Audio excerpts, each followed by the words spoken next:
E3 2019 was sure surprising, exciting and somewhat disappointing all at the same time. With so many titles that we were anticipating, all the leaks, lack of actual gameplay and details in some of the conferences, and some skipping the conferences or the whole event entirely, just didn't quite live up to the hype this year as it usually does. Maybe it's because there's not much to share yet as we're all gearing up for the next gen consoles and some of the big game titles that we're waiting on, which will be released with the new technology, and of course the many leaks that ruin quite a few surprises. Nevertheless, here's what we took away from this year's E3. EA decided to swap the conference for their live stream play event, where they shared updates with some of their biggest games.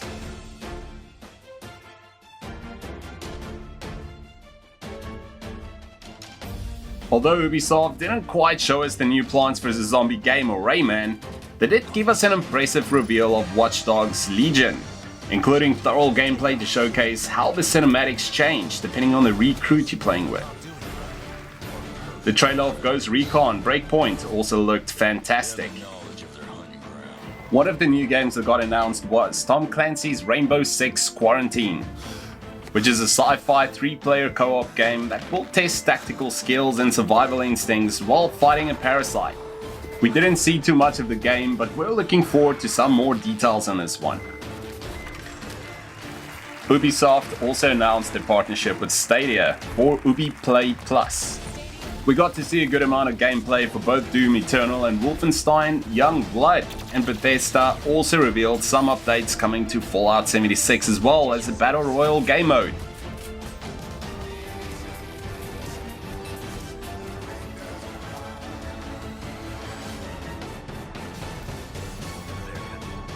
They also announced 2 new exciting games by the look of it, but we're gonna have to wait and get more information on them.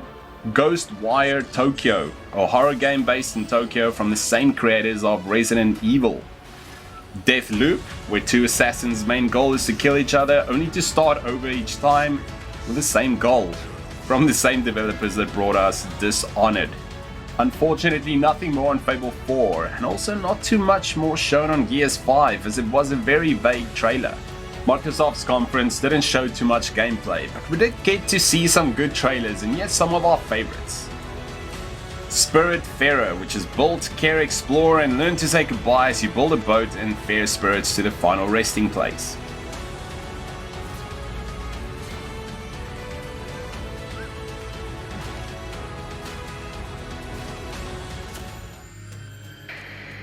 Okay, boy, let's find this kid. Blair Witch, which is definitely one of those movies that should make for an interesting game.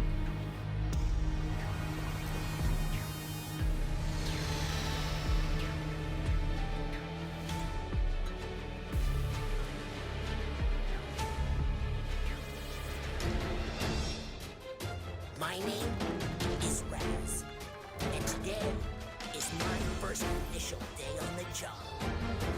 Age of Empires Definitive Edition, which is 4K graphics, fully remastered audio and new campaign, where you play as Khans.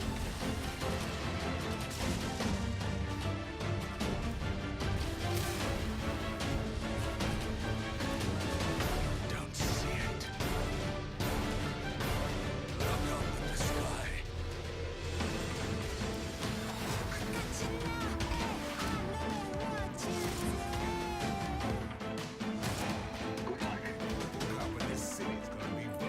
We are, however, absolutely psyched for Cyberpunk 2077's trailer, seeing Keanu Reeves on stage as well as the April 2020 release date.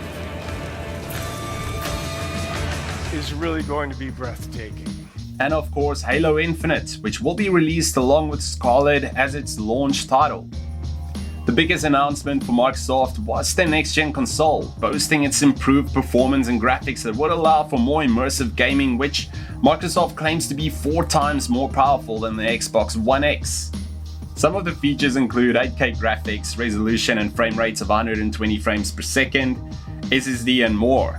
Probably to expect from a next-gen console, but it sounds worth looking forward to. Scarlet will be released holiday 2020. Out of all the conferences, we can confidently say that we got most excited by Nintendo's. Even though the amount of games they presented felt almost too much, they didn't disappoint in terms of information and actual gameplay footage. Here are some of the highlights for us.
and Banjo-Kazooie making it to Super Smash Bros. Finally.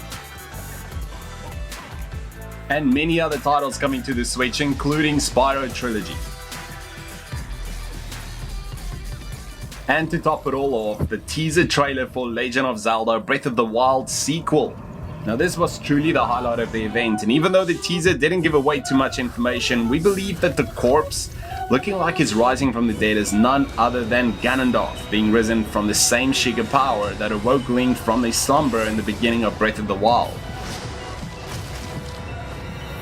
However, we think the Sheikah power used here is corrupt and used by the rogue Sheikah tribe, the Yiga clan, to avenge their master, Ganon, who was first executed by the sages and then stabbed by Link with a master sword in the same spot in Legend of Zelda Twilight Princess. We can see the hand in the trailer grabbing Ganondorf in the chest, the same spot where he got stabbed in Twilight Princess. So what were the biggest highlights for you from this year's E3? Let us know in the comments below.